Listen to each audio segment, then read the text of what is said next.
Big news! The new Sprint LTE Plus network is faster than Verizon and AT&T based on analysis of a recent study by Nielsen. And to celebrate, we're inviting you to join Sprint for the biggest offer in U.S. wireless history.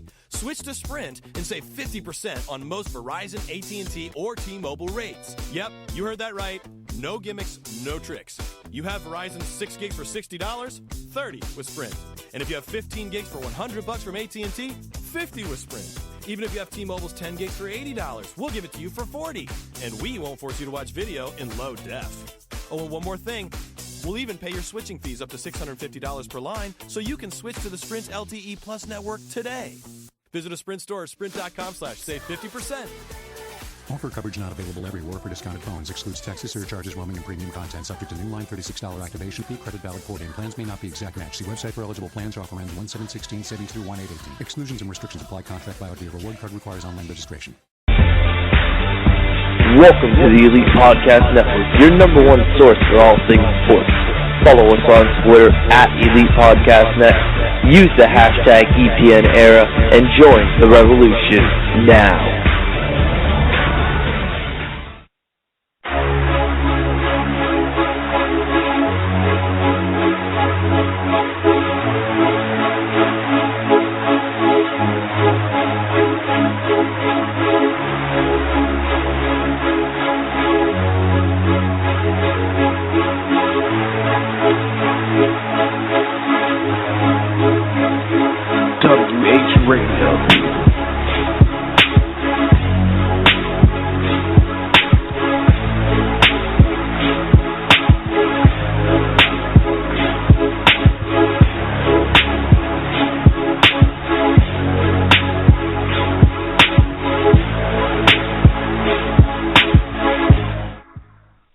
Welcome, ladies and gentlemen, to another edition of WrestleHeads Radio Live here on the Elite Podcast Network. I am Skits, and I am joined here with my co-host Tom. What's going on, my boy? What's going on, man?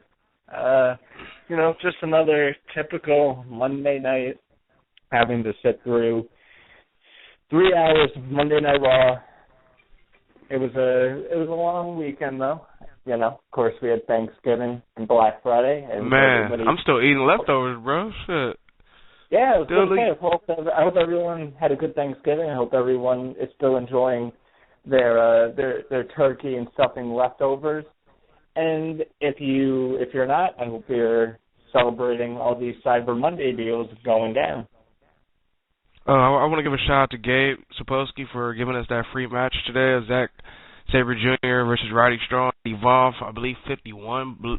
Correct me if I'm wrong.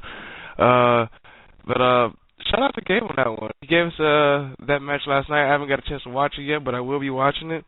Pretty sure I'm going to see these two gentlemen duke it out later on this year, or next year, probably.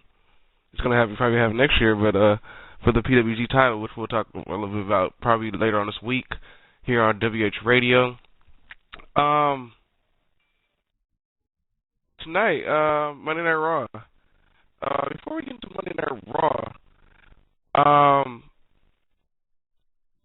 it's looking like a friend of ours that just asked for his release from the WWE is back in the scene already. Mr. Sami Callihan is back in the scene already. He showed up at 2CW's event this weekend. He is their champ now, even though that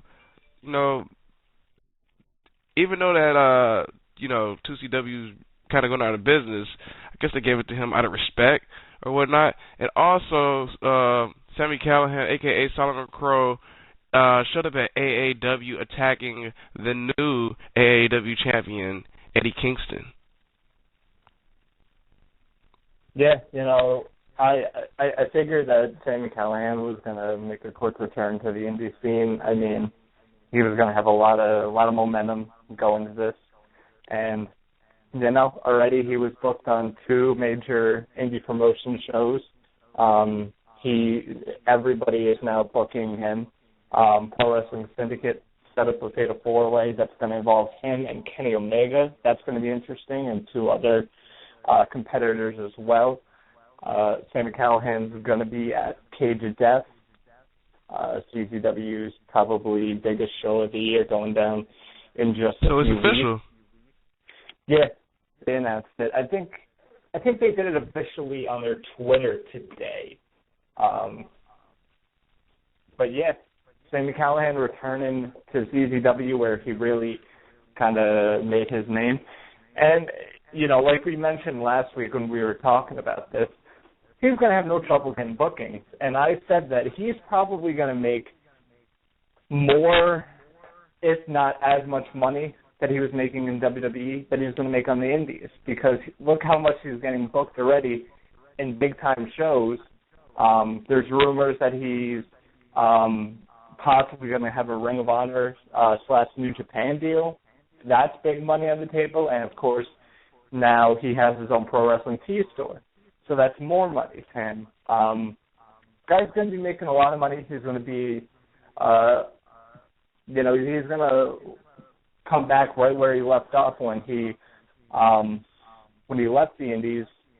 And when did he officially? I think 2013 when he officially left, or late 2012. So he's going to just come back right where he left off, and I think he's actually going to be even bigger now because people are going to come out and see what he can do. And I've talked about it all along that, Sami Callihan, he's only still 27 years old. He's, I don't even think you can say he's in the prime of his career yet. So it's going to be very interesting to see what happens with him in the indie scene going forward. Definitely, dude. Pretty sure we'll talk more about a little bit of Sami Callihan probably later on this week on our second show, the Random Wrestling Recap. Also, letting everybody know, this week here on Wrestling Heads Radio, we will reveal the top 25 SoCal wrestlers, as we call it, the WH SoCal Top 25. Be on the lookout. The list will be revealed this week on the show.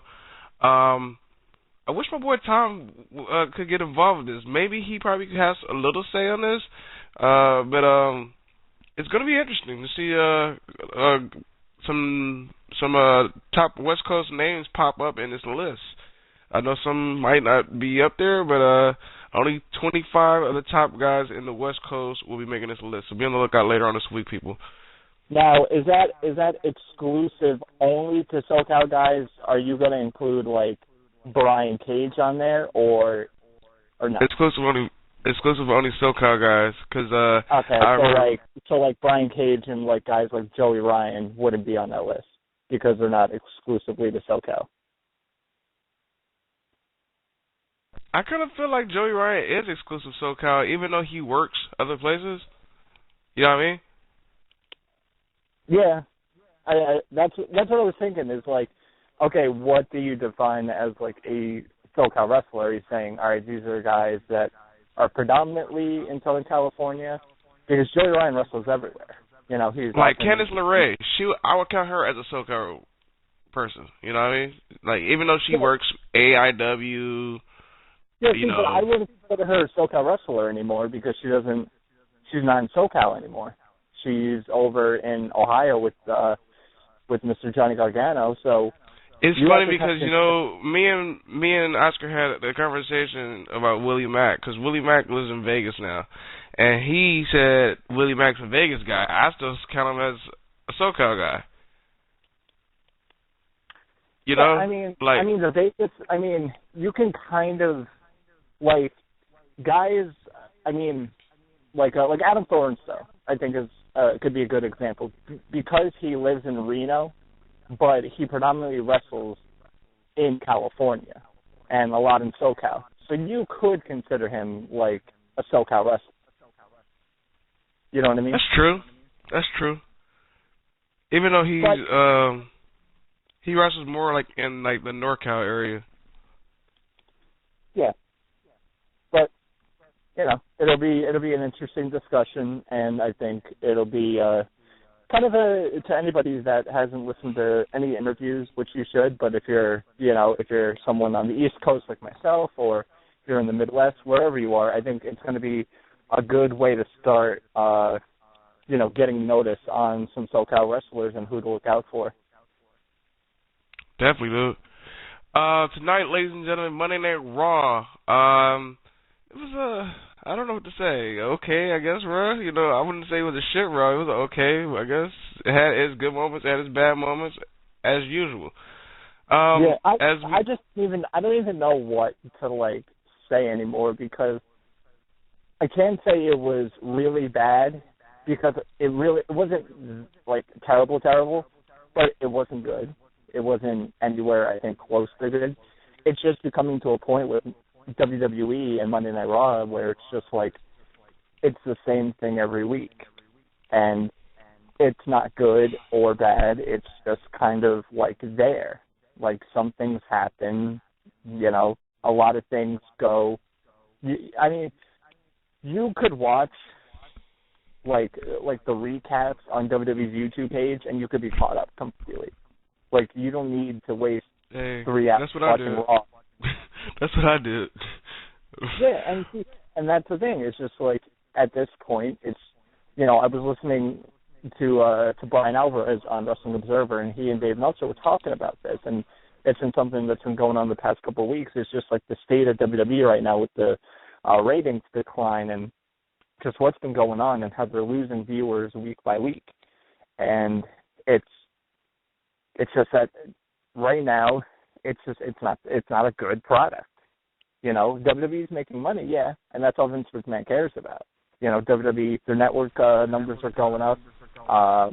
They're making money off of the third hour on Raw because of USA. And, I saw some people talking about, oh, man, because of all these ratings, is Raw in trouble with USA Network? And Brian Alvarez said, no, because USA Network doesn't really do great numbers with their TV shows, and without Monday Night Raw, they would be not really a major channel. So it's kind of like Raw is USA Network's saving point. But I don't know. It's tough to watch Raw each and every week, and Do you think with injuries, with Seth is kind of hurting what's going on right now? I don't think so. Because even when Seth Rollins and Cesaro and Randy Orton and Cena were on Monday Night Raw, it still wasn't that good of a show. We had a few good Raws, but most of the time it was pretty boring. And it's just that's how the product has been. I think ever since WrestleMania, there's been some good Raws, but a lot of the Raws have just been pretty plain, pretty boring, pretty uneventful, and it's the same thing each and every week. What you see this week is probably what you're going to see next week. And a lot of the storylines and feuds haven't really made sense. It's kind of been like a mind fuck, because you're just why would you do that feud? Why did you do the Wyatts versus Undertaker and Kane only for the Wyatts to lose? That was a stupid feud. The whole Divas thing that's been going on this year. It's a lot of stuff that I would have ran on tonight, too. I don't understand some things. Since you mentioned Divas, I think it's just right that we just jump into it real quick. This whole Charlotte-Becky Lynch match tonight. Okay, they're supposed to be best friends or whatnot. He had them wrestle. It's probably, most of us, fans probably watching, or most fans watching, they're probably thinking, okay, this is going to be just like a whatever matchup. They're friends. One wins. They're still friends. But Charlotte pulled off some heel shit tonight. Basically faking an injury, and then her dad getting involved. I'm sick of this. Flair on TV. Why? This is now I understand why Charlotte gets so much heat with the fans now, because it's you need to have Ric Flair involved in the storyline, or her brother. I don't know what to say, dude. What I don't get is that for so long in NXT and going into the main roster, the whole thing was that Charlotte was supposed to get away from being Ric Flair's daughter. and she wanted to cement her own legacy, and she wanted to do things on her own, and then they do this. So, I mean, I can understand it from a heel standpoint, what I guess maybe they're trying to do, but it's just like, what are they doing? Okay, they're going to turn Charlotte heel. So, Paige is heel, Sasha Banks is heel. The only face diva that you have is Becky Lynch. That doesn't make any sense unless they plan on turning Sasha Banks face and making her kind of the number one face of the Divas division. That's but not other happen. than that, right now, once again, it's just like it's a mess with the Divas. I mean, by tonight, since she's with Sasha Banks, the match with Sasha and Brie Bella, it kind of looked like the Bellas are, I guess, Team Bella, or even a call, their face now since Nikki's gone. Because, I mean, to be honest with you, let's just be honest, nobody cares about the Bellas right now. Nikki Bella is the Bellas. So, I mean, but, all I have to say, Divas, get your shit in. Because your shit is looking pretty terrible. But tonight on Monday Night Raw, we opened up with the best thing going on in Monday Night Raw, New Day. The New Day. As they basically had a little celebration set up for Someone. Everybody, I mean, honestly, I thought it was like a New Day type of promo. You know, your like typical New Day comedy promo, but it ended up being a celebration for Sheamus. As I've noticed, and I'm pretty sure everybody else has, that the New Day, they have been riding with whoever the champion is. Like, remember when Seth was a champ? They were down with Seth, and now it looks like they're down with Sheamus at the moment. So they had a little celebration with Sheamus. I don't know, Sheamus looking retarded in that suit. I don't know if a suit fits him, but how about Sheamus getting animated a little bit doing the Big E dance? That was pretty funny.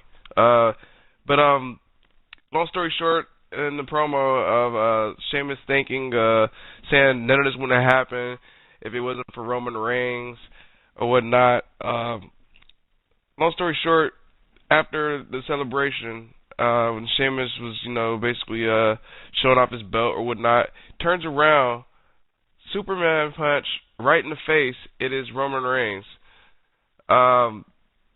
Basically, I guess the WWE, what they're doing is they're starting to. Tom, would you say they're trying to get the fans behind Roman? Having Sheamus as a heel right now, because with Seth, it really wasn't working. Yeah, I mean, what WWE really has been trying to do is just, keep building up Roman Reigns. We'll get to this match a little bit later toward the end of our Raw recap, but I thought I'd just bring it up now. When Reigns, Ambrose, and the Usos got put in that handicap match, Michael Cole goes, "Man, you gotta feel sorry for Roman Reigns, and all these odds are stacked against him." And all I'm thinking is, wait a minute, there's 3 other guys in the ring with him. Why do we not feel sorry for them? So, just from that point, you can tell that WWE's focus is just trying to get so much sympathy behind Roman Reigns. And, a lot of people have been discussing about when Daniel Bryan's going to come back and if he's going to come back. And I think he needs to. Yeah, but that's something that WWE is really holding their breath in, because if Daniel Bryan comes back, it's going to be the Royal Rumble all over again. It's going to be Daniel Bryan's going to be the center focus of all the fans, and the fans are going to want to see Daniel Bryan instead of Roman Reigns. And I think we know WWE management doesn't want to see that happen because they want to push Reigns as their guy. So yeah, it's just like I said, it's trying to make Reigns look as strong as can be, and just you know, it's I hate to say it because everyone says it, but it's really becoming like he's the new John Cena. You know what I mean? It's just all the odds are stacked against him, but he finds a way to come back, and it's becoming the same routine with Cena. And it's funny, at this point, somebody wrote, you know, at this point, with the way the Roman Reigns is being booked, I would welcome back John Cena because that would be a breath of fresh air. So you can see already what is happening with how Roman Reigns is being portrayed on TV. So, you know, it was crazy. I really didn't realize that Roman Reigns was only the champ for 5 minutes and 15 seconds, and Sheamus calls himself Sheamus 515. I low-key kind of laughed when he said that. Yeah. I don't know.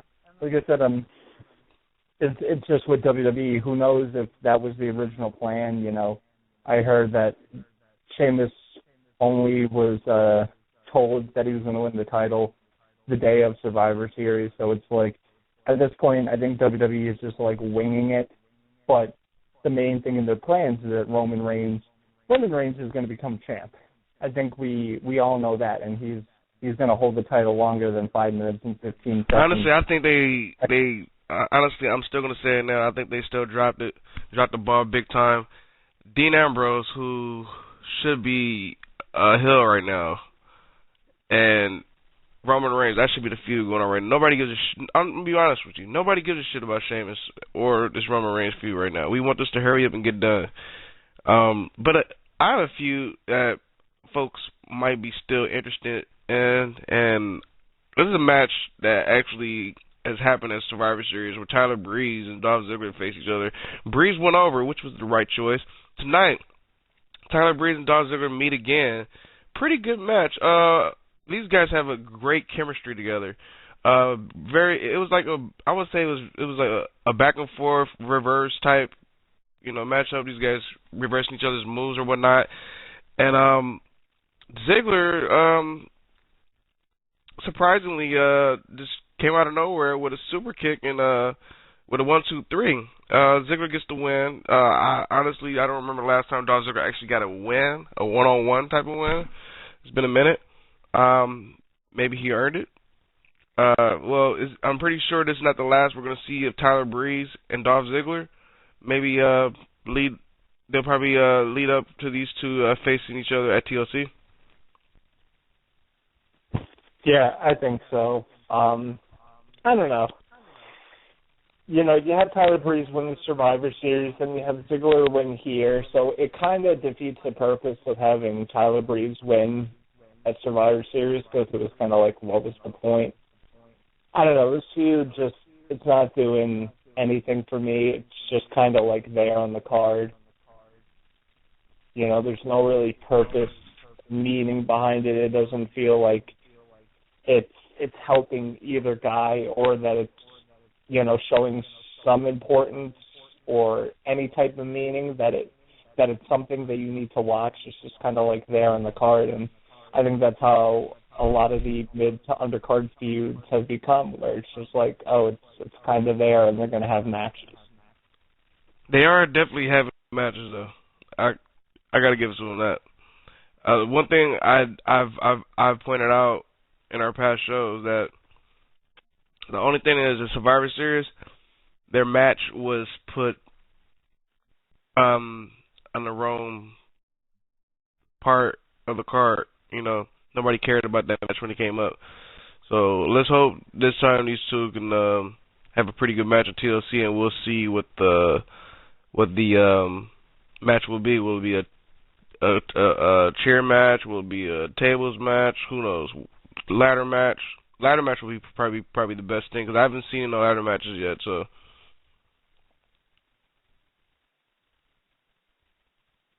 but let's move on, shall we? Tonight, The Miz had Miz TV. Special guest was Rusev. And ladies and gentlemen, I want to welcome back another special guest that he had. Lana is back with Rusev. Didn't expect Lana to return this early. To be honest with you, if Lana should have returned, she should have returned last week with Rusev. It would have made more perfect sense, I think, and just having her show up out of the blue, because Rusev returned last week, and with Lana it would have made perfect sense. But I don't know.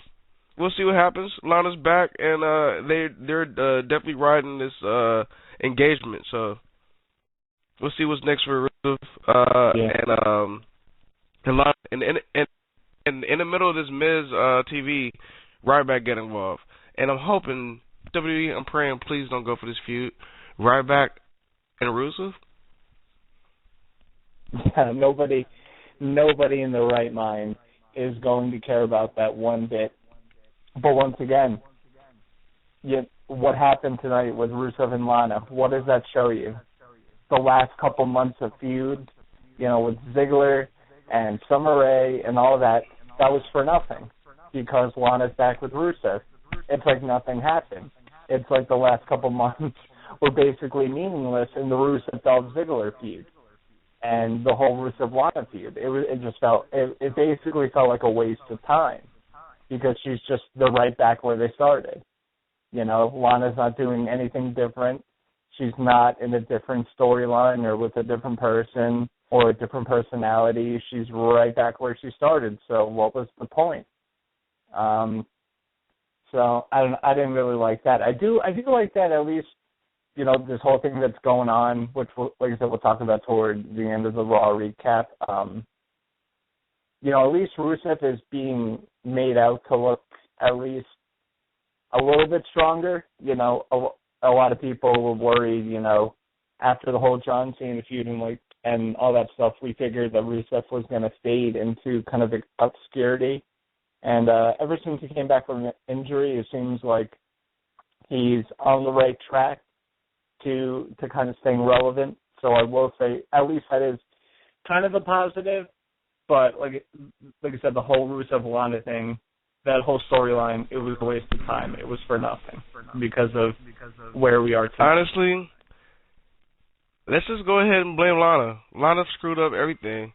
So she's the one that linked out the actual real engagement. So Lana kind of screwed it up for everybody. Let's just be honest. But that's another day we can talk about that. But we have a caller online, my man, my boy, Matt. You there, buddy? I am Mr. Jack of all trades is what I'm calling myself now. Yeah, I heard you're doing everything in wrestling except getting in the ring. When can we expect your in-ring debut? Never.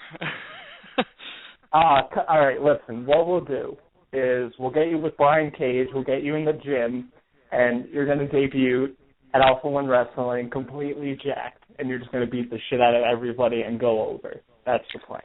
Yeah, if we can get me some steroids ASAP, maybe we can make that happen. Wow, let's not bury the homie. No, I'm talking about myself. I'm going to need it if I'm going to stand any chance. Damn. Yeah, I'm pretty sure if any of the three of us were wanting to get into wrestling, we would probably need to call like Alex Rodriguez and a couple baseball players and get the hookup. I would call Chris Benoit, but yeah, because ladies and gentlemen, we are not the most muscular of men. But anyway, Matt, I'm scrawny as fuck. But Matt, did you happen? I know you're always on and off with Monday Night Raw, but did you happen to catch Raw tonight? Yeah, definitely an interesting one. That's for sure. What do you think of?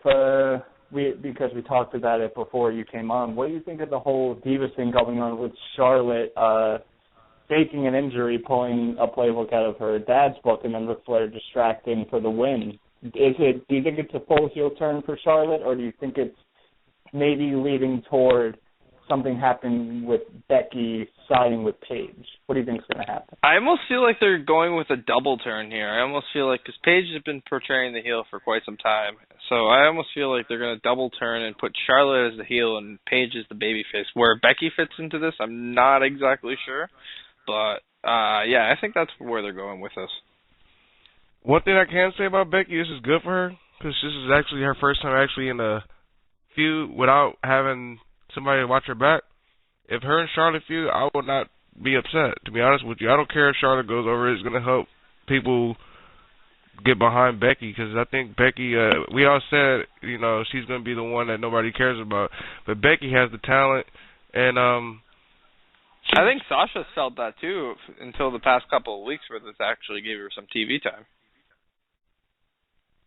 Yeah, she's... You know, with this whole thing, I feel like Charlotte's so much better suited as a heel. I mean, even as a heel, I don't think she's still at the level of Becky Lynch and Sasha Banks and Paige.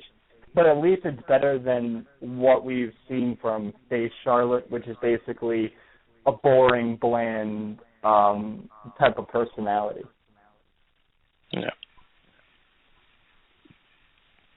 I agree. Yeah, we'll see what happens, because I know the Divas titles is going to, you know, they're going to have a new contender soon. And the way Sasha, she's on fire right now on TV, she'll probably be the next person to go after that title. We'll see. I'm sure you've already noted this, Skits, but the title of the show is kind of inaccurate now, eh? Yeah. The title of the show is actually called UK Authority, but it's probably not going to be called the UK Authority. They actually have a name. I kind of need to double check that one time. The League of Nations. The League of Nations. And ladies and gentlemen, let me introduce to you the new stable who's in the group, which I'm surprised this person actually just jumped in out of nowhere. How can you be part of two stables at the same damn time? So you're part of Mex America, and you're part of the League of Nations. I think, and somebody put this out on Twitter, I really felt like this Raw was just, like, being written as it was going. Because, like, you have Del Rio come out representing Mex America, blah, blah, blah, at the beginning of the show. And then they kind of, like, threw that whole thing out of the water, having him join the League of Nations and no managers during the main event, which was a little bit weird as well. I don't know. Are they, like, just throwing this whole Mex America thing out the window? Please, do so. I mean, after he's done with Swagger, after he's done destroying Swagger, which Swagger just came out of nowhere, which is coming out of nowhere to have this short feud, fuck it. Get rid of Zeb Coulter. Because I have a feeling Zeb Coulter is going to cross Del Rio and go back to Swagger. I don't know why. But anyways, I could see that. So I could see that. And if we have no Mex America, we don't have to hear Oscar referencing it anymore. His dumbass probably will still. You got Del Rio, you got Wade Barrett, Rusev, and Sheamus. Not a bad stable for guys that really, well, I would say maybe one of those guys don't get that much, you know, shine, and that's Wade Barrett. Having Barrett in this stable is probably going to help Barrett again, maybe? Yeah, see, well, my whole thing is that, okay, you put Barrett and Rusev and Del Rio with Sheamus. Well, Barrett's been made to look like a complete joke ever since he won King of the Ring. Rusev has been looked like a joke ever since he lost to Cena. So you take these guys who I don't think people take them really seriously anymore, and you put them in people. You know, Del Rio, you could say, I guess, you could take a little bit seriously because he's been booked. I don't think he's lost ever since he came back. But how can you take these guys as serious competitors when they've been made to look like jokes for so long? I mean, I like that at least they're doing the only something. time Del Rio's lost is at Survivor Series. I was going to point that out as well. Oh, yeah. You see how much somebody can forget within a week's time. But But I mean, it's not like I hate this, and it's not like I'm against it. I've always said that Barrett and Rusev could be used better, and maybe this is the selling point that they need to kind of get these guys over more. But at the same and let's time, not forget what Sheamus called Ryback, his right-hand man. He didn't reference Wade Barrett. He referenced Rusev. So look at Rusev's like the second leader of this group. Yeah, and like I said, I'm not going to hold my breath because of, like I said, how WWE has booked some of these guys in the past. Did So New Day get before- added to this as well? Isn't this like a big 7-man stable? I don't think New Day is. I think New Day is just friends with them. Is it kind of like them and Rollins all over again? They got over Rollins really quickly, by the way. Yeah, and when Seth comes back, I'm pretty sure that he's gonna reference, how you guys jump off of my wagon to go to, Sheamus's. Like it's kind of like pretty sure that's gonna happen. But speaking of, I know you just mentioned Rusev tonight. Like before, I had put on Matt. He faced Ryback, and like we said, that's a feud that nobody was gonna give a shit about. It ended up being a count out due to Lana getting kind of involved in them. She got, I guess they threw Rusev into the steel steps, and she was there, so I guess she was hurt, and, he was tending to her. And, I'm pretty sure this is going to continue. Please be a pre-show match, if anything. 'Cause nobody gives a shit about Ryback.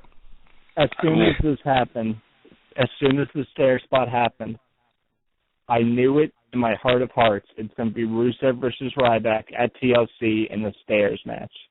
It has to be. I was thinking the exact same thing. And how much of a bitch does this make Rusev look like? Like, he's supposed to be the big, mighty heel, and he just runs away after, like, in theory, Ryback technically, put Lana in harm's way. Yeah, and, what happened, Rusev still has a little bit of it, but it was like, if this was the old Rusev, he would have left Lana there and kept kicking the shit out of Ryback, but instead he's like they're trying to make him have this like emotional, sensitive side while still trying to be a Bulgarian brute. I don't know. It's really confusing how they're trying to portray Rusev. Yeah, I don't know. I'm hoping they get their shit straight, and get over this whole Lana Rusev being engaged and get back to us hearing Lana say Rusev crash, shit like that. But fuck Ryback. Let's move on. That second rope dropkick he busted out It tonight was cool. really good. It was cool. I'm still hater. I'm still gonna hate on Ryback. I'm the biggest Ryback hater. Anybody on this show probably. Next match actually wasn't a match. It was actually a segment. The Dudley Boys basically had a segment. Basically, long story short, where they were talking about they have a table written for Bray Wyatt, Braun Strowman, Luke Harper, and Eric Rowan. And they said there's 3 things: thou shalt not kill. I want to say it said thou shalt not lie, and thou shalt not mess with a Dudley. And the Wyatts came out. It's kicking it back to ECW. Thou shalt not fuck with the Dudleys. And the Wyatts were actually also down by the ramp or whatnot, and they basically, long story short, they had help, and the music hits. Who is it, ladies and gentlemen? I'm gonna go ahead and let my boy Matt or Tom, somebody announce this guy. I got this one, man. Tommy Dreamer making his return to WWE, and it looks like he's gonna be going to be back for a little bit of time here, as they gave him new music, new graphics, all this new stuff. So Tommy Dreamer returns. They're still letting him wear his House of Hardcore stuff too. Yeah, it seems like he's got that little merchandising deal going on there. I predicted this on Twitter. I put it out there, and I'm going to say it again here. Rob Van Dam returns next week, and we have a 4-on-4 elimination tables match at TLC. You know, I got to say, this Monday Night Raw has been a great build-up for Survivor Series coming up. Wait a minute. Something's not right. See, what kind of backwards booking logic is this? We just got done with the Survivor Series pay-per-view, and now we've had multiple segments involving multi-man teams. My mind. We have at least 2 Survivor booking Series matches right now. Like, this is crazy. I have a question, though. So, you have RVD come back. Well, do you have Paul Heyman get involved? That would be probably something to do. Maybe not, though, because Brock's going to be coming back very soon as well. He's supposed to be back, like, right after TLC, so maybe not. Yeah, unless something was going to happen with Brock Lesnar and Bray Wyatt, like a short feud, I doubt Paul Heyman's going to get involved. Listen, if WWE wants to get ratings, they should bring New Jack back. I mean, not even back. If New Jack came back, bro, I would take a lap. I would run my ass all the way to New York City, run to Canada, and run back to L.A. Yeah. That would be if New Jack rating. showed up, yeah, the PG rating would be gone in like a week. Blood galore. Well, I mean, the PG...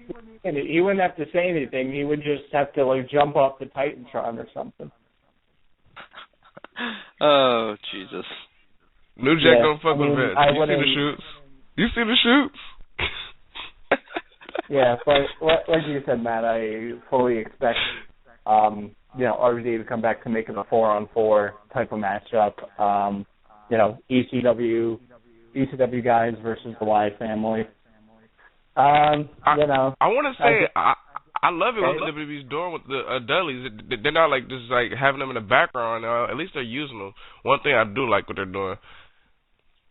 Speaking of the they were Dudleys, in the background for a little bit. Like after they came back. Like after they came back for a couple weeks, they were kind of in the spotlight. But then after that terrible match they had at Hell in a Cell with the fucking New Day. I really thought we were going to see them in NXT because they like publicly spoke out and said they wanted to work in NXT. So I thought maybe the reason why they weren't being used on the main roster was because they were going to call them up to NXT. That would have been. I won't be surprised. Is it bad I said call up to NXT instead of call down to NXT? Yeah, like I said, I think NXT would be a godsend to anybody. I think guys like Neville and Bo Dallas are wishing that they never left NXT. Next Ain't that the truth? Speaking of the Dudleys teamed up with Tommy Dreamer tonight as they went against Luke Harper, Strowman, and Eric Rowan. And basically ended up being a no contest where everybody got involved in the match, beating each other up. And it looked like the Wyatts were about to put somebody through the table. I'm not sure if it's going to be Devon, Bubba, or Tommy, but out of nowhere, Bubba gets up and just pushes Bray Wyatt down, and he falls through a table. I'm like, wow, what a way to know-so there, Bubba. But just like Matt said, it's looking like it's going to be a table matchup, and we'll see if RVD shows up. Either that or what Sandman. am I going? Sandman, you're right. I'm totally kidding. I'm totally kidding. Yeah, but it's like, who else? It's funny because, Matt's logic, it makes sense because it's the only sense. There's nobody else from ECW that they could bring back. That's still in somewhat good shape. You want to You know what? call him? I was going to say, unless you guys want to call him Rhino. Maybe, but I was going to throw out some, a little bit of, a true story here. Apparently, and, you didn't hear this from me, but Sabu was supposed to do a show up in Canada. Well, was supposed to make a surprise appearance up in Canada not too long ago, and he couldn't get over the border. So, there's that. Sabu not make it over the border? Come on. Next thing you tell me is that Jeff Hardy can't get through the border. No, it's not like he hasn't done, or it's not like he's done any TNA UK tours or anything. But Wow.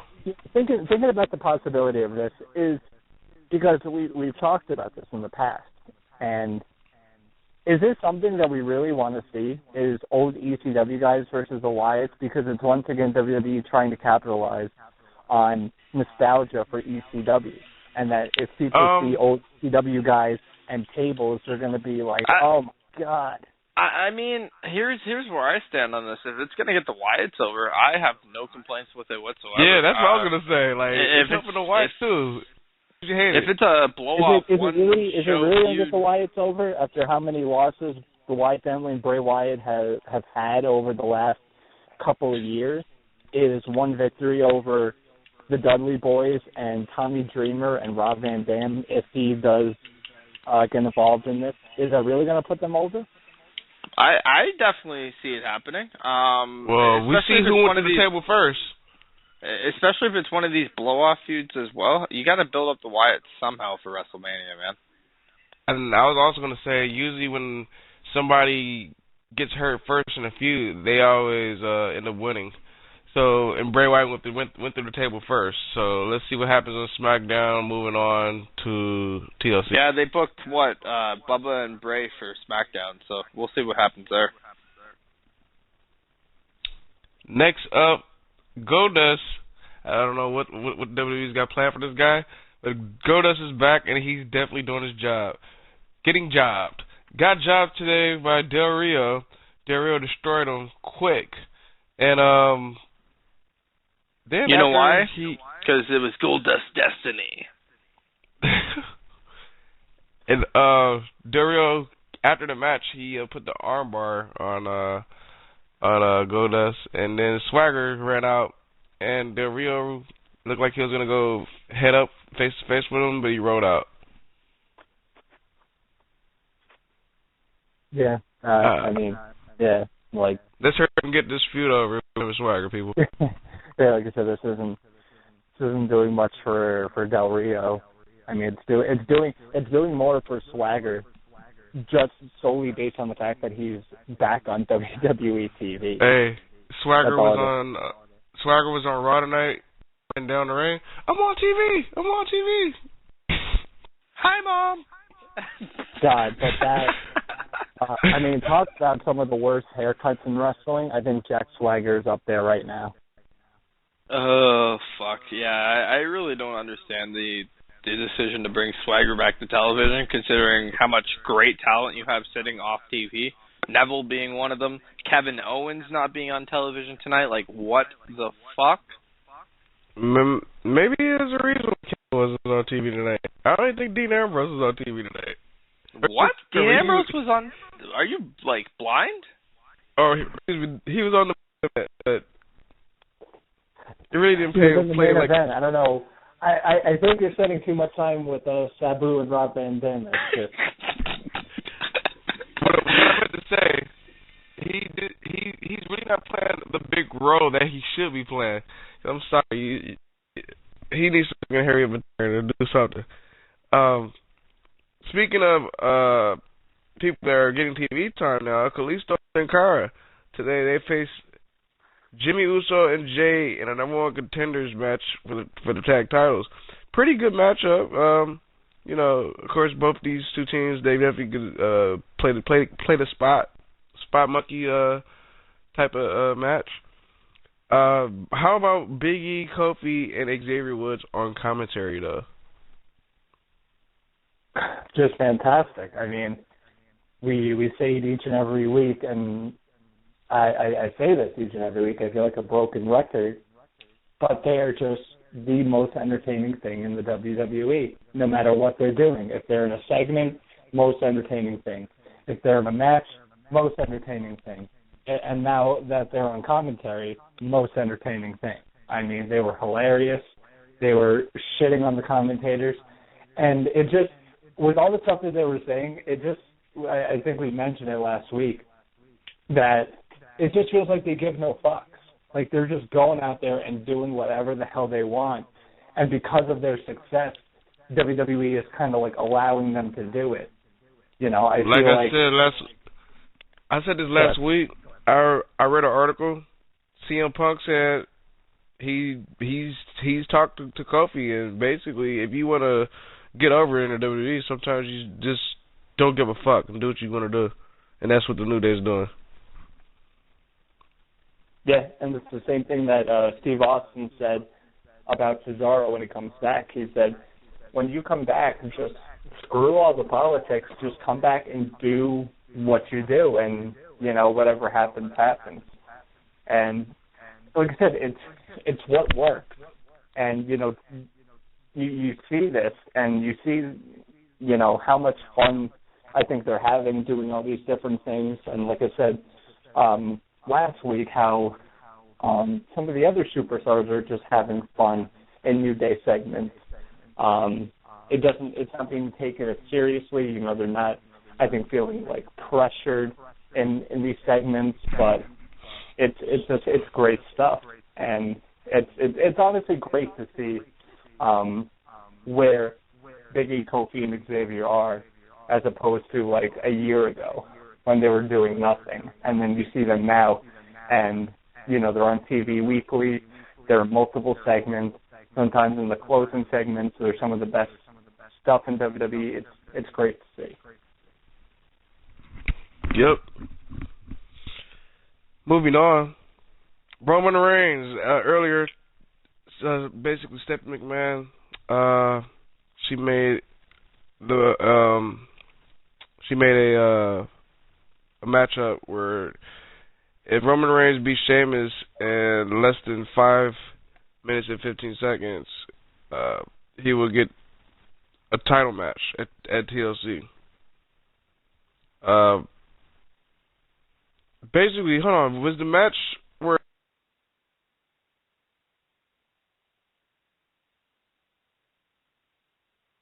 Yeah, so New Day basically had, they came in, caused a double DQ, and made it so there was no number one contenders, but I think we all figured it's going to be a triple threat match at TLC for the tag titles. It looks that way, especially what's going on with the New Day and the Usos. I don't know why they would leave out the Lucha Dragons, but we'll see.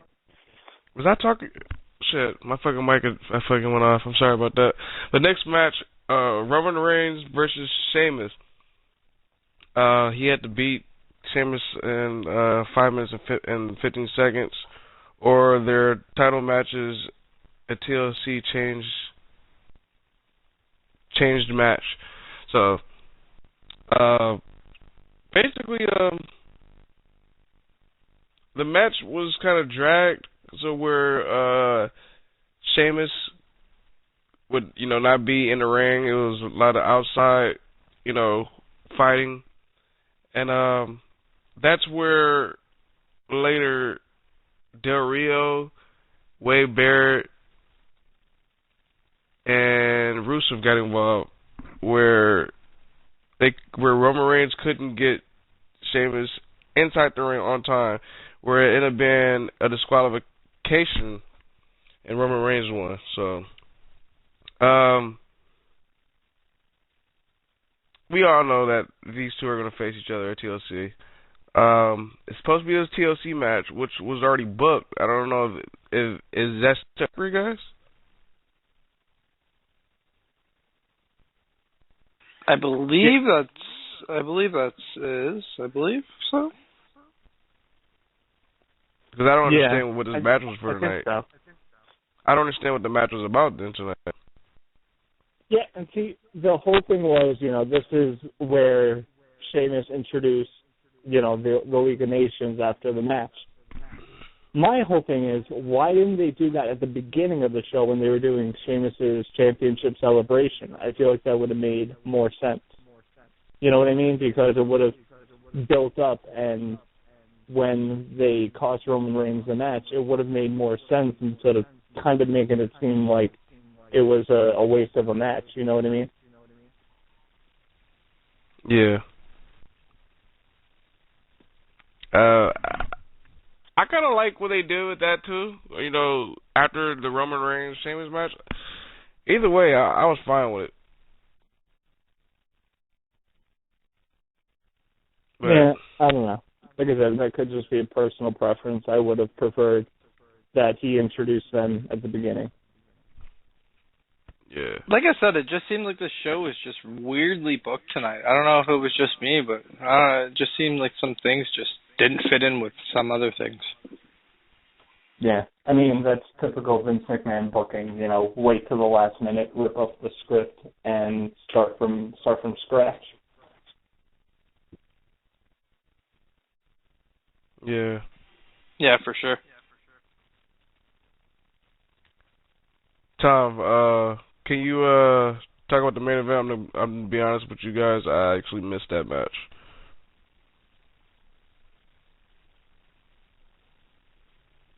Guess my phone didn't want to work with me, but of course, main event, it was supposed to be a 4-on-4 match between the League of Nations and Roman Reigns, Dean Ambrose, and the Usos. But of course, the best thing in wrestling comes out, the New Day, and they tell them that they talked to the Authority, and now they are put in this match. So it is now a 7-on-4 handicap match. Teddy Long must be somewhere having a grand time because of all these tags. Teddy Long is loving it. But yeah, this match dragged out for a while. I think this match it started around I think like 10:35 Eastern, and then finished up toward the end of the show. So this was a pretty long match. To me, it felt like it dragged out. We saw, who was it? Jey Uso. He got injured, kayfabe wise, I believe, and he had to be taken out. So it was 7-on-3. Sheamus hits the bro kick on Dean Ambrose. Dean Ambrose takes the pinfall, and the League of Nations and New Day stand tall. Which I will admit, it was a different sight, and it was a little cool to see the New Day and League of Nations kind of standing tall at the end of Raw. It felt like a different type of scene that we were seeing. You know what I mean? Yeah, it definitely is something different. I don't know where we're going with this. I don't know what the deal is going to be going forward, but it definitely, like you said, it definitely felt like something different compared to what we were seeing before. Now, somebody mentioned this on Twitter that, WWE all the time mentions, what title should we bring back? If we were going to bring back a title, what title should we bring back? Do you think that now, because the League of Nations and New Day are kind of like paired up, that the European title does come back and is put on Rusev or Barrett to kind of add more to the League of Nations, considering Del Rio's already U.S. champ and Sheamus is WWE champ? That'd be interesting. But it's not something I would say no to, but yeah, I don't know if they're going to go forward with that or not. Yeah, you think they want to? There's too many titles, but it would help too at the same time. I get other guys involved on TV. Yeah. And like Matt mentioned earlier, no Kevin Owens on this show, and Dean Ambrose is scheduled to face Kevin Owens at TLC. So there's a match not being booked at this point. So it's kind of like, what's the point of doing the match if you're not going to be promoting it on Raw? There's got to be a reason why Kevin didn't show up tonight, because Kevin's usually on Raw every week, and he is your IC champ. There's got to be just something. I don't know. We'll have to look into that.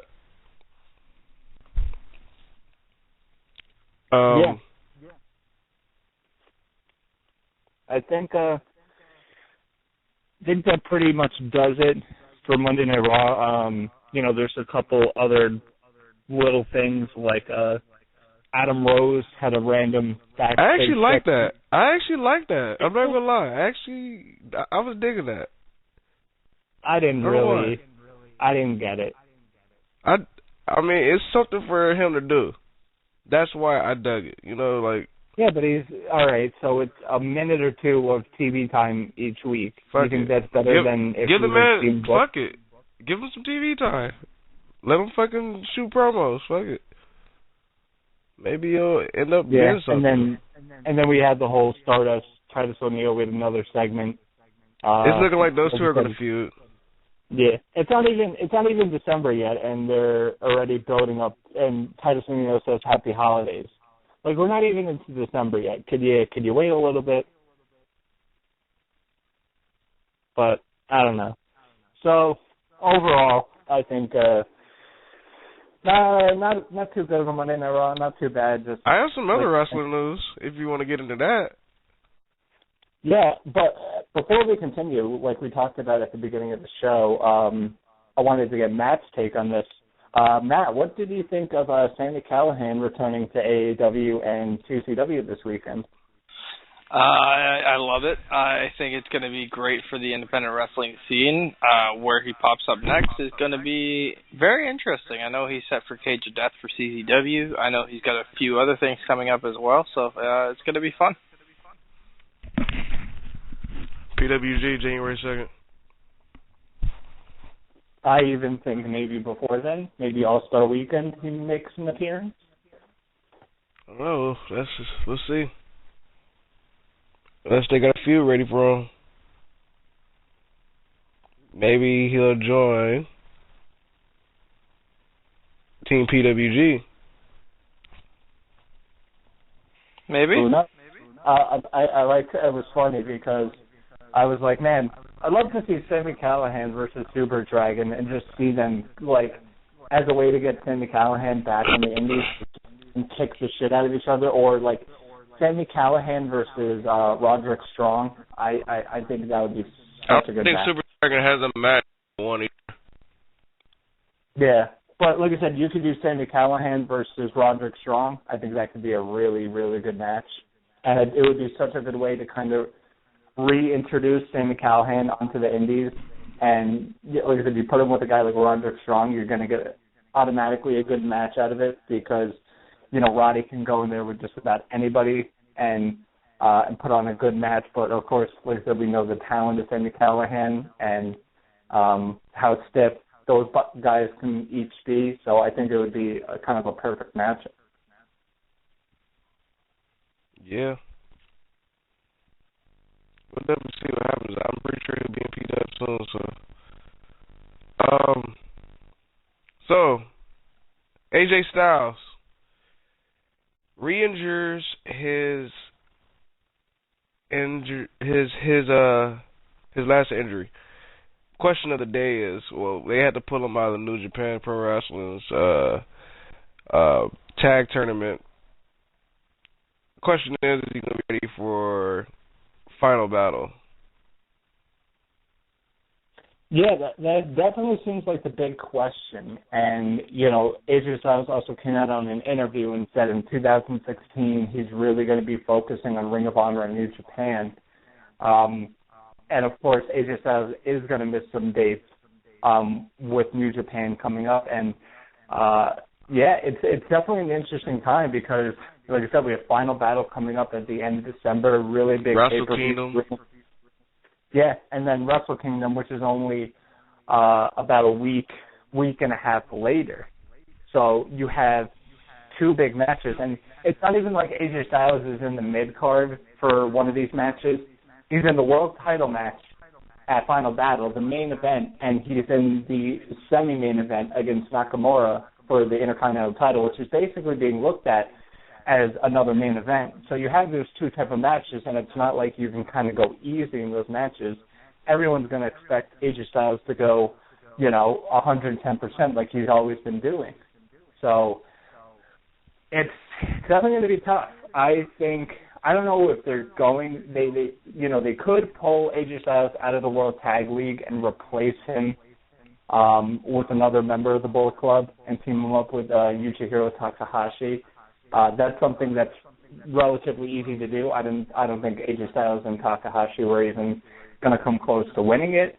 So it's not like something of importance. And if they need to rest him for those two big shows, I think it's very vital and necessary. But it's definitely going to be tough. And you know, like I said, who knows after Final Battle and Wrestle Kingdom what's going to be the state of AJ Styles' health.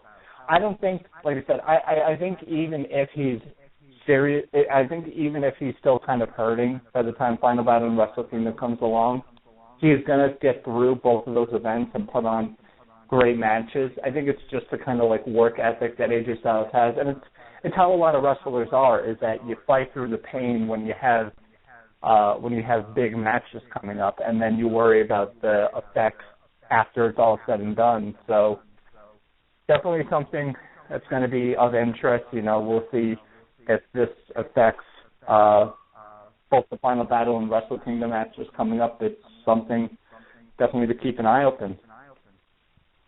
Yeah. I think AJ will be alright. He'll be good. He'll be ready to go. Him and Lethal gonna kill it. Him and Nakamura gonna kill it. Brad Maddox.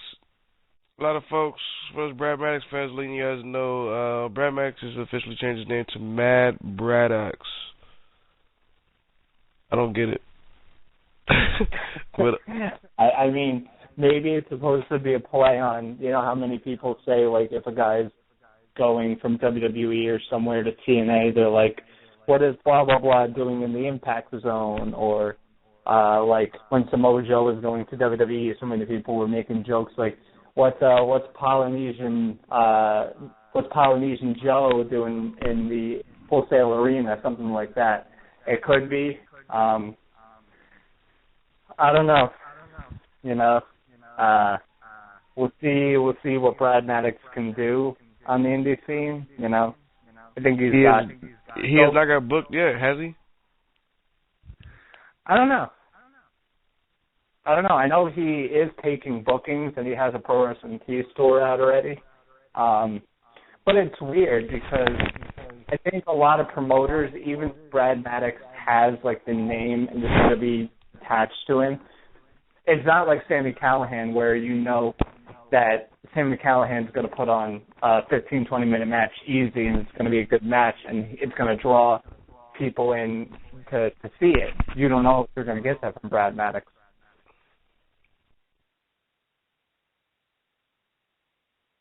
Yeah, it's going to be very interesting to see what Brad Maddox actually brings to the independent scene, if anything. I haven't seen him really get any bookings yet, so we'll have to see what happens there. I'm surprised Brad Maddox hasn't got the bookings that I thought he would get. Like our buddy CJ Parker when he got released, he got some bookings quick. Yeah, like I said, I think it goes back to not many people know what this guy can do in the ring. At least with CJ Parker, like they knew what he can do. And yeah, I mean, like I said, CJ Parker, he got some bookings, but it was only like a couple of bookings before he retired, quote unquote, and became Juice Robinson. And now I think he's doing pretty good actually in New Japan. It's definitely the best I've seen him look. I think he looks much better than he did in NXT. He definitely, he still has some things to work on. I truly believe he's not really there yet. That could just be because he's working with New Japan talent. Yeah, like I said, sometimes a change of scenery is what's needed to kind of get guys on the right track. Could it be for Brad Maddox? Who knows? Yeah. We'll see what happens with Brad. Hopefully he gets some bookings.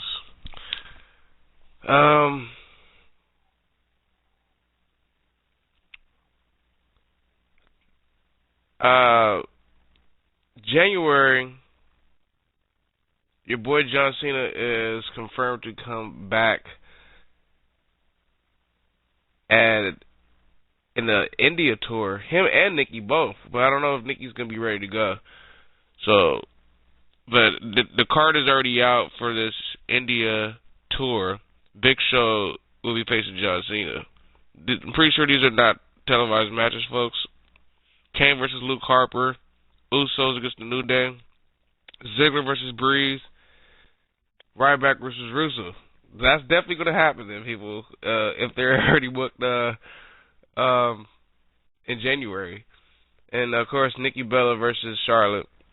And also on the 16th, the next day, Rusev and Cena are supposed to face each other. Ryback versus Luke Harper. Kane versus Big Show. Usos versus New Day again. And Ziggler versus Breeze again. And Bella versus Charlotte again. So, India listeners, that is definitely happening. Yeah, I mean, hopefully that doesn't mean the Big Show's coming back soon. You know, Yeah. I don't mind if Cena comes back, but we could keep, you know, Big Show and Kane away for a while. Yeah, let them only do tours. Yeah, that's let them do the Chris Jericho thing. You know, let them work live events. And see, I think that would be a good thing to keep like Kane and Big Show on just live events. I mean, I don't know how much of an incentive it is, but it does give a little bit of incentive to go to the live events, to where that's where you can only see Kane wrestle, is on the live events. You won't see him on TV. You know, that was the whole thing with Chris Jericho for a bit, was that he was only wrestling live events, and that, you know, that's the only place where you would see him. So, I don't know. I think that would be a good option, but it's really going to be interesting, you know, because I'm thinking of that when Cena comes back, where kind of Cena's going to fit in. Is he going to, I think he's going to go back after Del Rio maybe for a little bit, but, you know, like nobody knows WrestleMania plans at this time. You know, no, I don't think. It's funny that you just mentioned WrestleMania. The man who we were actually talking about earlier, Kevin Owens, wants to face Brock Lesnar at WrestleMania. You guys' thoughts? I mean, it'd be a great match. You know, I think Kevin Owens is a legitimate enough of a competitor to where it would be a believable match. Now, is it going? See, like I said, I'm thinking under WWE's mindset where they're like, all right, we have Brock Lesnar. Is Kevin Owens a big enough name to where on the biggest show of the year, that's where we use Brock Lesnar? I don't think it's going to happen.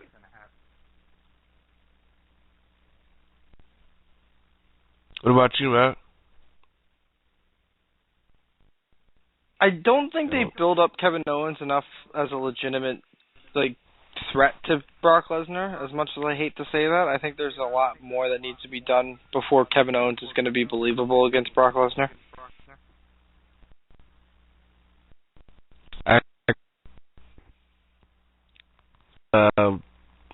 Let's just see what they can do. I don't think this is right to him to face him also. So I'd rather see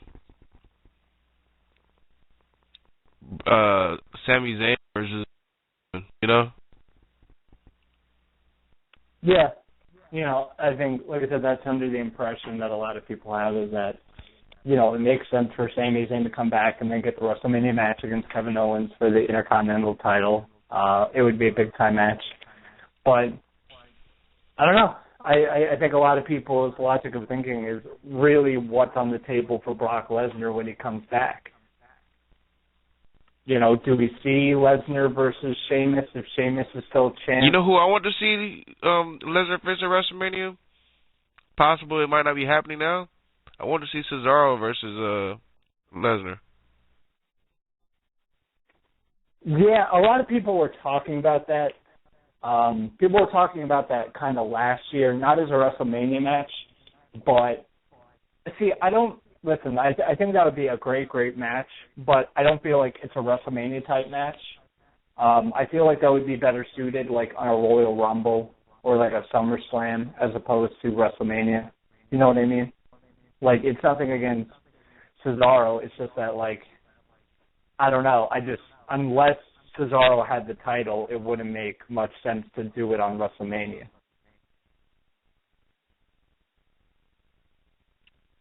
Yeah. We'll see what happens. A lot of time into WrestleMania. Question of the day. Is it me? Or has someone on the show been MIA? Is it just you? No, it's definitely not just you. Oscar, you dead, buddy? You know, should we get like a messy milk carton or something for you? I really don't know what to do at this point. Should I go out looking for another co-host? I don't know. What's that supposed to mean? I'm right here. That's what I'm here for. You know what? That was insulting. I'm going to go full-on heel turn, and I'm going to hit you in the back with a steel chair. This is what I'm going to do. I'm going to attack you, turn heel, and maybe I'll go join Eyes on the Ring. Or maybe I'll go join Beyond the 3 Count. Or maybe I'll go join Indie Power Rankings. Who knows? Oh shit! Ladies and gentlemen, once again, letting you guys know this week, WH Radio re-revealed WH SoCal Top 25. It's gonna be an interesting one. Looking forward to it. Should be fun. And let's not forget, the WH Top 100 will be coming soon, too. And the Body Slam Awards return, damn it. The Body Slam Awards. I was just going to say, Top 100 and the Body Slam Awards coming up, it's going to get to the time where we're really going to have to start thinking. And as opposed to last year, I feel like this Top 100 is going to be a lot tougher to determine, considering I just felt like 2015 as opposed to 2014 was a better year as far as wrestling quality goes all around the board.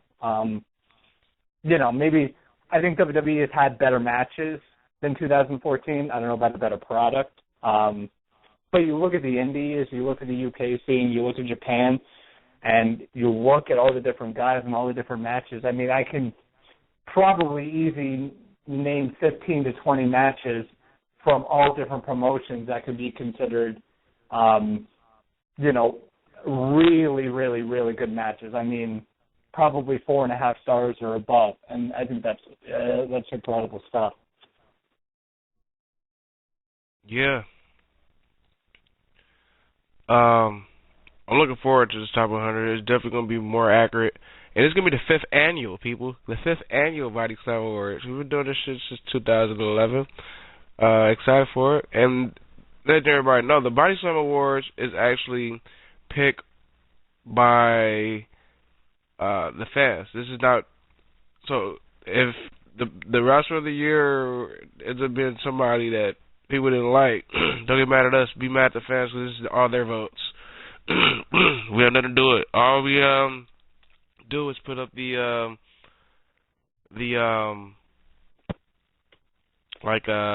folks who are up for the award. So make sure to vote on the Wrestling Heads app. You can download it now on the Google Play Store and the Apple Play Store. So, Wrestling Heads app. I love it, Michael. You want to hear something funny?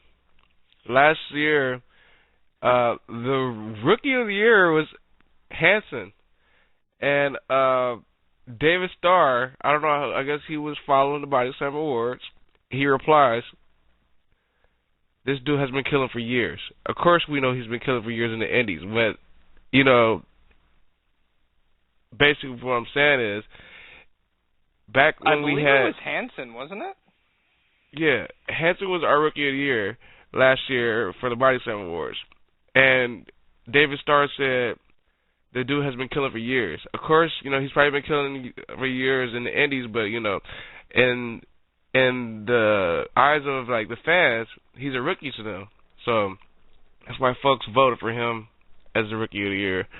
And last year's Rookie of the Year for the Body Slam Awards was Ricochet. Diva was Paige, and the manager was Paul Heyman. I know a lot of that's going to change this year, so I'm looking forward to the Body Slam Awards. Should be fun. I want to see what the fans are going to vote for. I don't care what anybody says, and I'm putting it out here right now. If Truth Martini doesn't win Manager of the Year, it's rigged.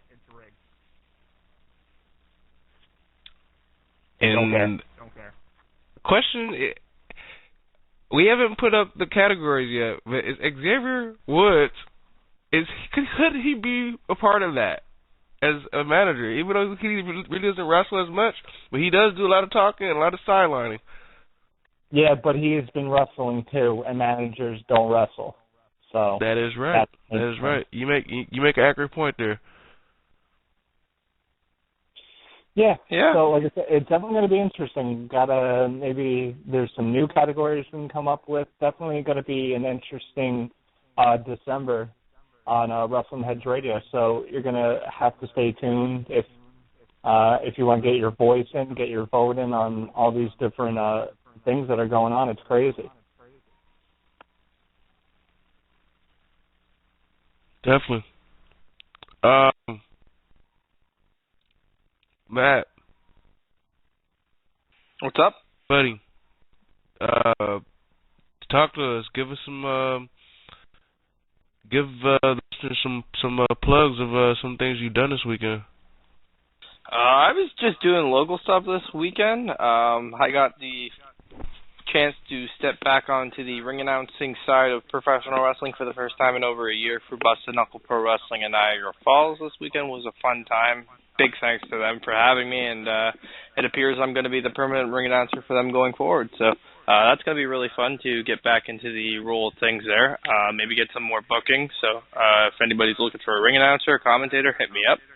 I got a lot of commentary stuff going on this year, man. I got the chance to work with Steve Carino not too long ago. And again, getting back to the groove of things at Busted Knuckle, kind of pulling double duty with the ring announcing and doing commentary at the same time as ring announcing. So it's been really fun establishing that as a thing. And a big shout out to Travis Dessman of Indie Power Rankings for the idea. Would have never got this far without that. So definitely appreciate that.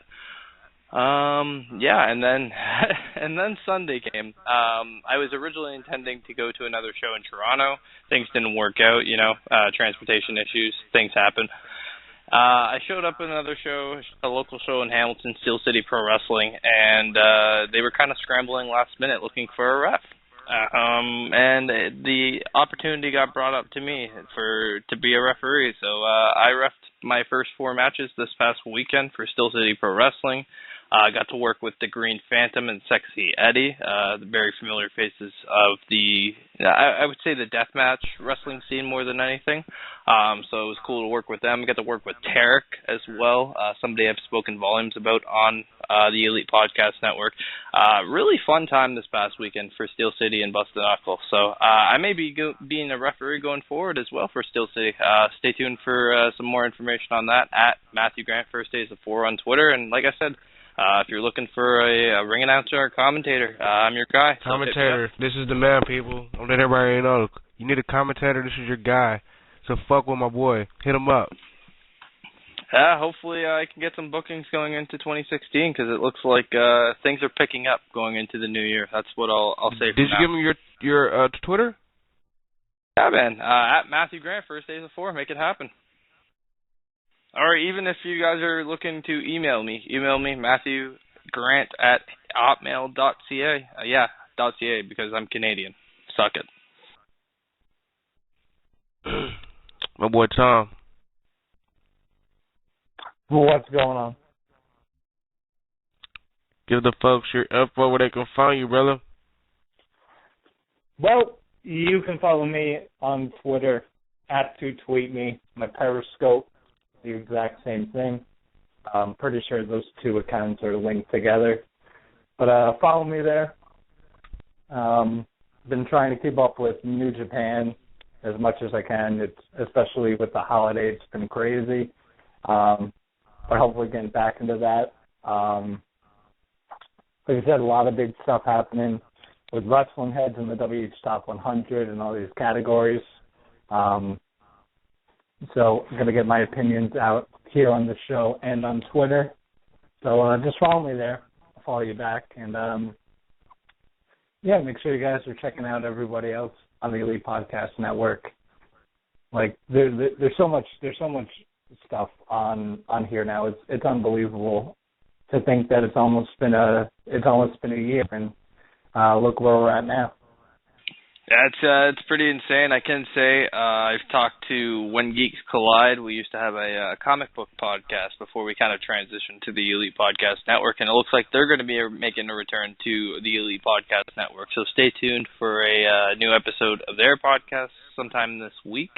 We'll hope to expand the horizons as well for Elite Podcast Network. So if you guys are interested in bringing your podcast onto the network, hit me up at Elite Podcast Net, at Weekly W Podcast.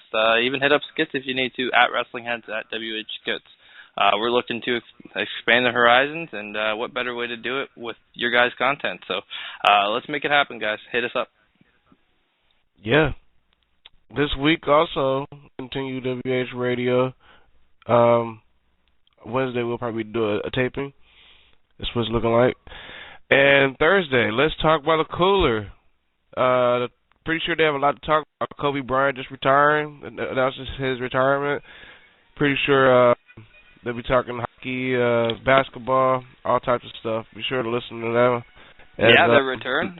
They took last Thursday off, I should say, because of American Thanksgiving. So they're making their return to the air this week. Uncle Mike and Tom show, Wrestling Heads Radio, like I said already, for Wednesday. Of course, the Indie Power Rankings for Tuesday and Wednesday as well. The Tag Team Top 5 reveal, the reveal for the Top 10. Check those out at Tuesday, 1 p.m. Eastern, Wednesday at 3 p.m. Eastern. I have a question, they have guests. Yep. How do the Wrestling Heads get involved as being an official voter for the Indie Power Rankings? An official voter for the Indie Power Rankings. I'm not too sure if we're looking at the moment. That's something I can look into. But if you guys want to hit me up at Matthew Grant, my Twitter, at Matthew Grant First Days of 4, or Facebook, email, whatever the case may be, I will try and get you guys in and maybe make it happen. I know for a while they were looking for some California-based voters. So maybe if you guys would, maybe you or Oscar, well, probably more you than anything, if you want to hop on, maybe I can make that happen. Definitely, dude. I'm trying to get some SoCal guys known instead of some bums on the fucking top 10. Hey. Yeah. There's a lot of content here on the Elite Podcast Network, Ben. Speaking of the WH SoCal Top 50 and all the stuff you guys got coming out over the next little while, how could we forget the IPR 100? It's going to be going down as well on, I believe it's December 29th and 30th. Don't quote me on that, but we got some big things planned, so stay tuned to at Indie Power Ranking, at Weekly W Podcast, at Elite Podcast Net. We've already got Santana Garrett booked.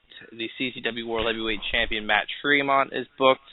There's quite a few others in works as well, so definitely want to tune into that, or both of those shows, I should say, going down on December 29th and 30th here on the Elite Podcast Network. Yeah, man. Real quick for those Stardom fans, I don't know how to say her last name, but I do know how to say her first name. Tommy, pretty sure you can correct me. I know she goes by the name of Act. She was a part of the Stardom USA shows. I know she wrestles for Stardom regularly. She announced her retirement. She will be retiring, I believe, at the end of the year. Actually, December 23rd should be retiring. So, her name is Ak Yazakawa, I believe that's how you say her name. Do you know what I'm talking about, Tom? Or yeah, I think you got it right. Yeah, she's been in Stardom for a few years now. You know, one of the things I've always noticed is that a lot of the Japanese ladies, a lot of them, not a lot of them, I should say, but a good amount, tend to retire a lot earlier just because of what Japanese wrestling, I think, does to your body as opposed to like the American style that we have over here in the States. So, I mean, it's not too surprising, but it sucks either way. You know, you can probably go more in depth about it on the next show coming up later this week. As you guys talk about the top 25 in SoCal, and we'll get into other indie news, all the different events that happened this weekend. We can go over what's happening with 2CW and Beyond Wrestling. Fucking sucks they lost Fat Man. Yeah, we said a lot going on in the indie scene. Some negative, some positive, but we have a couple new champs too in the indies that we can probably talk about too. But what the fuck? Do I hear Brie Bella's music? You do hear Brie Bella's music. That would be WWE 2K16 in the background. Shoot yourself for having that. I love it. Shoot yourself for having that on your damn playlist. I'm sorry. I love myself some Brie mode. What could I say?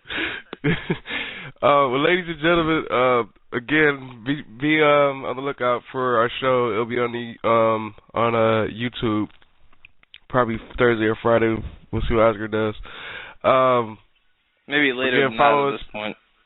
Again, follow us on Twitter at WrestlingHeads. WrestlingHeads.com is the website. ProWrestlingTees.com/WrestlingHeads. Shout out to the folks that actually bought a T-shirt during the deals. A couple people bought a T-shirt. Shout out to them. What else was I going to say? I guess all I got. And I'm WH Sketch on Twitter. Follow me. I've been getting a lot of followers lately. Nobody want to follow your bum ass. No, give him a follow. Give Tom a follow at 2tweetme. Give Skits a follow at WH Skits. I'm not putting Oscar over because he's not on here, so suck it, Oscar. Can't put somebody over who's not there. It's like the old quote goes, if a co-host is not on the show, do you put him over? Nope. Due to lack of garbage raw tonight, we're going to end the show early, people. 30 minutes early. So, again, I'm Skits. It's Tom and that's Matt. This is the Elite Podcast Network, and this was Wrestling Heads Radio. Peace. Too sweet me. Peace. Later.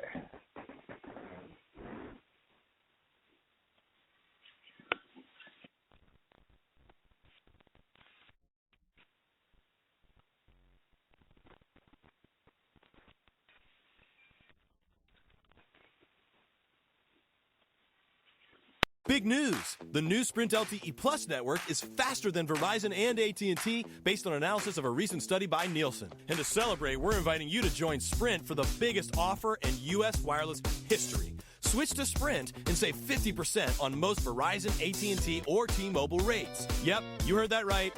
No gimmicks, no tricks. You have Verizon 6 gigs for $60, 30 with Sprint. And if you have 15 gigs for $100 from AT&T, 50 with Sprint. Even if you have T-Mobile's 10 gigs for $80, we'll give it to you for $40. And we won't force you to watch video in low def. Oh, and one more thing. We'll even pay your switching fees up to $650 per line so you can switch to the Sprint LTE Plus network today. Visit a Sprint store or sprint.com/save 50%.